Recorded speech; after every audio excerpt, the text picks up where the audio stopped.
ഇനിയിപ്പോൾ നമ്മളെ മറ്റൊരു പ്രധാനപ്പെട്ട വാർത്ത വരുന്നത് ഈ മുത്തൂറ്റ് ജീവനക്കാരുടെ ഇൻസെന്റീവ് തട്ടിയെടുത്ത സംഭവം ഉണ്ടല്ലോ.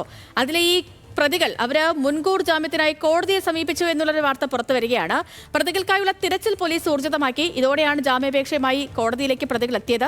ഹൈദരാബാദിൽ പ്രതികൾ ഒളിവിൽ കഴിഞ്ഞിരുന്നതായി പോലീസ് കണ്ടെത്തിയിട്ടുണ്ട്. 2023-24 കാലയളവിൽ മുൻ CEO Ranjith Ramachandran, CGM Thomas P Rajan എന്നിവർ ചേർന്ന് തട്ടിയെടുത്തത് 12 കോടി രൂപയാണ്.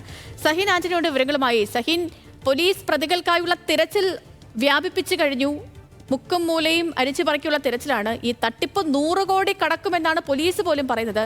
ഇപ്പോൾ പ്രതികൾ കോടതിയെ സമീപിച്ചിരിക്കുന്നു. വിവരങ്ങൾ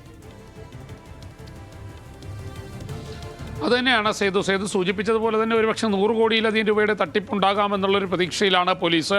കാരണം 2023-24 വർഷങ്ങളിലെ കണക്ക് മാത്രം 12 കോടി രൂപയാണ്. അതും സാധാരണക്കാരായ ജീവനക്കാർക്ക് ഇൻഷുറൻസ് കമ്പനികൾ നൽകിയിരുന്ന ആനുകൂല്യം. ആ പണമാണ് അല്ലെങ്കിൽ ആ തുകയാണ് ഇവർ തട്ടിയെടുത്തിരിക്കുന്നത്. അത് തന്നെ 12 കോടിയോളം രൂപ വരും. ഈ പാവപ്പെട്ട തൊഴിലാളികളെ കൊണ്ട് പണിയെടുപ്പിച്ചിട്ട് അതിൻ്റെ ആനുകൂല്യം മുഴുവൻ കൈപ്പറ്റിയിരുന്ന 2 പേരായിരുന്നു. ഒന്ന് ഇതിൻ്റെ മുൻ CEO ആയിരുന്ന രഞ്ജിത്ത് രാമചന്ദ്രൻ, മറ്റൊരാൾ CGM ആയിരുന്ന തോമസ് പി രാജനും. ഈ 2 പേരും എറണാകുളം സ്വദേശികളാണ്. രഞ്ജിത്ത് രാമചന്ദ്രൻ താമസിക്കുന്നത് പനമ്പള്ളി നഗറിലാണ്, വലിയ ആഡംബര വീടിലാണ്. അതെല്ലാം ഇത്തരത്തിൽ ഈ തൊഴിലാളികളെ പറ്റിച്ച് അല്ലെങ്കിൽ തൊഴിലാളികളുടെ ആനുകൂല്യം തട്ടിയെടുത്ത് അതിൽ നിന്നും സമ്പാദിച്ചതാകാമെന്നുള്ളൊരു കണക്കൂട്ടലിലാണ് പോലീസ് ഉള്ളത്. എന്തായാലും ഇരുവർക്കും വേണ്ടിയുള്ള തിരച്ചിൽ പോലീസ് ഊർജിതമാക്കിയിട്ടുണ്ട്. പോലീസ് ഇവരെ കണ്ടെത്താനുള്ള ഒരു നീക്കം ആരംഭിച്ചു. ഹൈദരാബാദിലേക്ക് അന്വേഷണ സംഘം നീങ്ങി.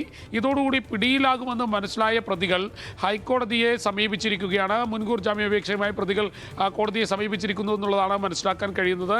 എന്തായാലും പ്രതികളുടെ ഈ തട്ടിപ്പിൻ്റെ കൂടുതൽ വിവരങ്ങളാണ് പുറത്തു വന്നുകൊണ്ടിരിക്കുന്നതും.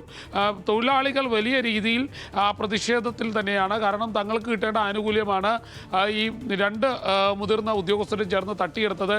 വിദേശയാത്രകൾ വരെ ഇവർ തട്ടിയെടുത്തു എന്നുള്ളതാണ് മനസ്സിലാക്കാൻ കഴിയുന്നത്. സേതു, ശരി സഹിൻ, വ്യക്തമാണ്.